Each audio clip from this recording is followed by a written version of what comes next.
फूलपुर में आयोजित 13वीं चौपाल में किसानों ने अपनी जमीन आवास योजना के तहत देने से साफ मना कर दिया है।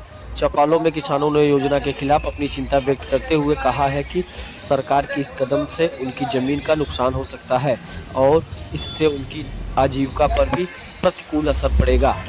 किसानों का कहना है कि इस योजना के तहत जो भी जमीन सरकारी योजनाओं के लिए ली जाएगी वह उनका जीवन यापन का मुख्य स्रोत है।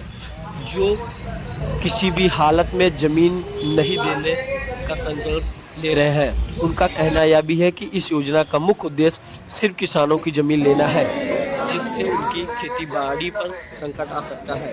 किसानों ने यह भी कहा है कि बिना किसी उचित कार्रवाई और बिना किसी उचित विकल्प से सरकार का इस प्रकार का कदम उन्हें मजबूर करने जैसा लग रहा है। उन्होंने स्पष्ट किया है कि अगर किसान उनकी जमीन छीनने का प्रयास करती है तो वे इसके खिलाफ आंदोलन करेंगे और कानून का सहारा लेकर अपनी जमीन को बचाने का प्रयास भी करेंगे। इस दौरान किसानों ने एकजुट होकर सरकार से अपनी जमीन बचाने की अपील की है और कहा है कि उनका जीवन इसी जमीन पर निर्भर है।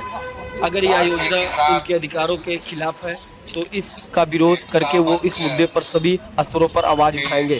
किसानों ने अपनी भावनाओं को व्यक्त करते हुए यह भी कहा है कि उनकी जमीन उनके लिए केवल कृषि उत्पादन का स्रोत नहीं बल्कि एक सांस्कृतिक और अस्तित्व का हिस्सा भी है, जिन्हें वे किसी भी हालत में नहीं खोना चाहते हैं। अब देखना यह होगा कि सरकार का इस विरोध कैसे संभालती है और किसानों की समस्याओं का किस प्रकार का हल निकालती है। किसान अपनी जमीन देने के लिए जरा से भी तैयार नहीं है और वो निरंतर अपनी रणनीतियों में बदलाव करके यह 13वीं चौपाल जो तेली ग्राम सभा में लगाई गई थी, इसमें कई बदलाव देखने को मिला। अब किसान आंदोलन की तरफ अग्रसर हो रहा है। किसान फूलपुर आवास योजना की 13वीं चौपाल में किसानों का विरोध, जमीन को न देने का संकल्प भी लिया गया और सरकार से अपनी मांग के लिए एकजुट होकर आंदोलन करने की तरफ अग्रसर हो रहे हैं। बने रहे NTV न्यूज के साथ। कोई बारिश से तलवार चलाएगा, कोई लाठी से चलाएगा, कोई पत्रक से चलाएगा,